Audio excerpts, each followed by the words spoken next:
allowing me this opportunity to speak on behalf of my daughter Jenny, who cannot. I'm Marcia Zuhlke Held, Jenny's mother. I believe every mother around the world has the same fear, that something should happen to one of their children, that they could lose one. I'm not particularly religious, although I was raised Catholic, but every night, my one and only prayer since I had my first child has been, thank you for my children and grandchildren, please keep them healthy, please keep them safe. I don't say that prayer anymore. My world was shattered on Wednesday, February 28th, when 2 Hamburg police officers showed up at my door and abruptly, without any forewarning whatsoever, blunted stately, your daughter Jenny was in an accident, she did not survive.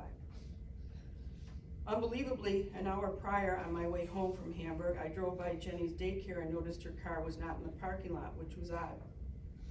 Further up Lakeview Road, it was blocked off and had cars detouring. Then on Route 5, there was another roadblock, and I realized it must have been a terrible accident. I'm still baffled that at no time did I think Jenny could have been involved.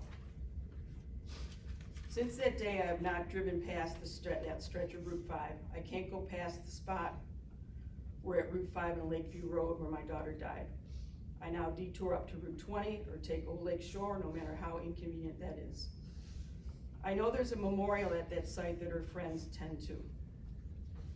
The next few horrific days were a blur of funeral arrangements and family and friends gathering at my house for the next 5 days. That Sunday was Jenny's funeral. Over 1,000 people came through the receiving line and were greeted by us.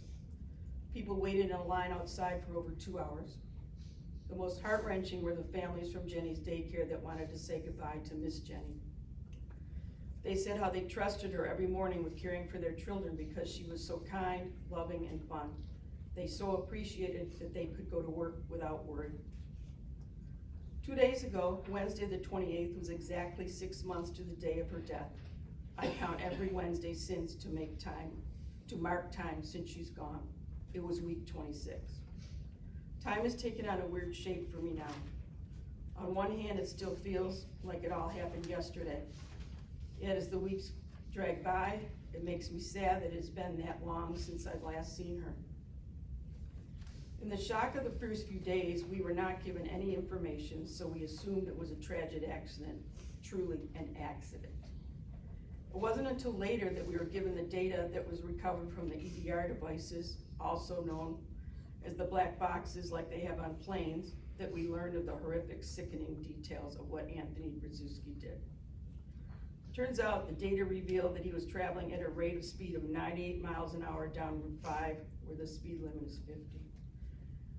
It's 2 lanes going east and 2 lanes going west, houses and walkers and joggers along the way. There were 60 feet of skid marks measured as he attempted to brake. He hit my daughter Jenny at 86 miles per hour impact, the equivalent of a runaway train. Later, when I read the official accident report, details became even more unbelievable. When interviewed at the hospital, he told officers he thought he was going about 63 miles per hour.